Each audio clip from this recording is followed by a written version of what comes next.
Hey guys, मैं हूँ विशाल और आप सभी का रिव्यू 2.0 के एक और नए एपिसोड में स्वागत है। तो आज हम गॉर द गॉड बूचर के ओरिजिन स्टोरी के बारे में बताने जा रहे हैं। जैसा कि आप जानते हैं कि कल थॉर लव एंड थंडर का ट्रेलर रिलीज हुआ, जिसमें main villain gore the God butcher है। तो बहुत सारे लोग जानना चाहते हैं कि आखिर ये विलन है कौन। तो चलिए कहानी की शुरुआत करते हैं। तो कहानी की शुरुआत होती है किसी दूर के प्लेनेट से, जो कि आज से लगभग 3000 साल पहले का सीन है। इस प्लेनेट पे हर जगह भूखमरी है, खाने को कुछ नहीं है, तरह तरह की बीमारी फैल रही है, कभी भूकंप तो कभी बाढ़। ऐसे कर कर के ये प्लेनेट धीरे धीरे ख़त्म होता जा रहा है। प्लेनेट पर जीवन के नाम पे सिर्फ एक कबीला है, जो जीवन के नाम पर सिर्फ इधर उधर घूमते फिरते रहते हैं। और इस प्लेनेट पे काफ़ी जंगली जानवर भी भरे पड़े हुए हैं। और इस प्लेनेट के लोग काफ़ी धार्मिक भी हैं, जो कि इस कंडीशन में भी भगवान पर आस्था बनाए हुए हैं। और इसी कबीले का एक मेंबर है गौर, जिसके बचपन में ही उसकी आंखों के सामने कुछ जंगली जानवरों ने उसकी माँ को मार दिया। जब वो बड़ा हुआ तो उसकी पत्नी भी एक प्राकृतिक आपदा में मारी गई, और गौर के बच्चों ने भी उसके गोद में ही भूखमरी के कारण दम तोड़ दिया। सब कुछ खोने के बाद दुख और गुस्से में उसने अपने कबीले वालों के सामने बोल दिया कि उनका भगवान स्वार्थी है, जो कि सिर्फ अपने बारे में सोचता है, हमारे बारे में नहीं। वो हमारी प्रार्थना भी नहीं सुनता। इससे धार्मिक कबीले वालों को काफ़ी गुस्सा आ गया और वे उसे कबीले से बाहर निकाल देते हैं और उसे अकेला ही छोड़ देते हैं भटकने के लिए।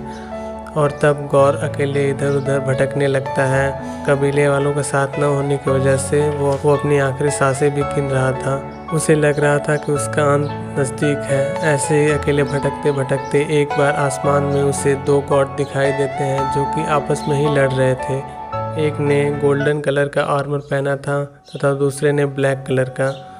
और इनमें से एक गॉड जो कि ब्लैक कलर का आर्मर पहना था, वो और कोई नहीं बल्कि सिम्बियोट्स का राजा नल था। और ये दोनों गॉड्स आपस में क्यों लड़ाई कर रहे थे, इसकी भी एक अलग ही स्टोरी है, जो कि हाँ मैं शॉर्ट में बता दे रहा हूँ। नल जो कि गॉड लाइक एंटिटी है, जो कि डार्कनेस पर राज करता था ब्रह्मांड की उत्पत्ति से पहले। लेकिन जब सेलेस्टियल आए तब उन्होंने अपना क्रिएशन स्टार्ट किया, तो लाइट का फॉर्मेशन हुआ, जिसकी वजह से नल जाग गया और उसने अपने शैडो से एक वेपन बनाया। और उसी वेपन से उसने एक ही बार में एक सेलेस्टियल का सर धड़ से अलग कर दिया। और हम लोगों ने उस सेलेस्टियल के सर को ही गार्डियन ऑफ द गैलेक्सी में देखा है, जिसको कि हम नोवेयर के नाम से जानते हैं। और जिस वेपन से नल ने उस सेलेस्टियल को मारा था वह नेक्रोसॉर्ड है, जिसकी एक झलक हमने थॉर लव एंड थंडर के ट्रेलर में देखा ही, जो कि एमसीयू का एक one of the most dangerous and powerful weapon है। और नल ने उसी नेक्रोसॉर्ड की मदद से हजारों गॉड्स को मारा। और इसी तरह करते हुए उसका सामना आर्मी ऑफ गोल्ड गॉड से हुआ, जहां नल ने सभी को मार दिया। और आखिरी बचे गोल्डन गॉड ने गौर को एक भाले से पूरी तरह घायल कर दिया, और वे दोनों लड़ते लड़ते गौर के सामने जा गिरे और दोनों बुरी तरीके से घायल थे। और यहीं पे गोल्डन आर्मर जो गॉड था, उसने गौर से मदद मांगी, लेकिन गौर को और भी ज़्यादा गुस्सा आ जाता है और वो बोला कि जब मुझे मदद चाहिए थी तब तुम गॉड्स कहाँ थे। और उसी गुस्से में उसने पास में ही गिरा नेक्रोसॉर्ड उठाया और गोल्डन आर्मर्ड गॉड को मार दिया। और इसी तरह उसे नेक्रोसॉर्ड से काफ़ी ज़्यादा पावर मिल गई। और तब उसने कसम खाया कि वो हर एक गॉड को मार देगा जिसने उसकी प्रार्थना नहीं सुनी। और इसी के साथ वो एक फिर सफ़र पे निकल जाता है और उसके प्लेनेट के बर्बादी में जिन भी गॉड्स का हाथ था उनको खोज खोज के वो मारता जाता है, जैसे कि God's of fear, God's of chaos, God's of plague, God's of earthquake. और ऐसे करते करते उसने हजारों गॉड्स को मार दिया।